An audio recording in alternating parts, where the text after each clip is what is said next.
মামাই কে মারিছে কে? ভাত খাবো না তাই। ভাত খাবি না চাচি মারিছে? এই যে দেখছিস তুই ভাত খাবি না চাচি তোরে মারিছে তোর মা, আর এক সময় তুই তোর মারে বাদ দিবি না, তুই তোর মা কি আর মা জিনিস এরকমই। ভাত খাবি না চাচি মারিছে, কে খাবি না? কে ভালো লাগছে না?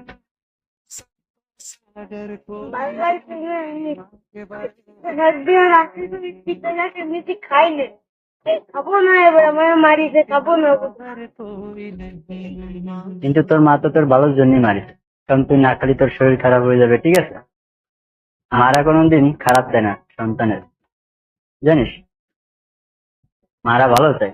তুই কবি কি মা আমি ভালো লাগছে না আমি খাবো না, তারপর একবার খাবি, বুঝে তোর মা পিছিয়ে বেড়াচ্ছে তোর, তোর মা আসছে, যা বাড়িতে ভাত খাবি, ধরছিস না?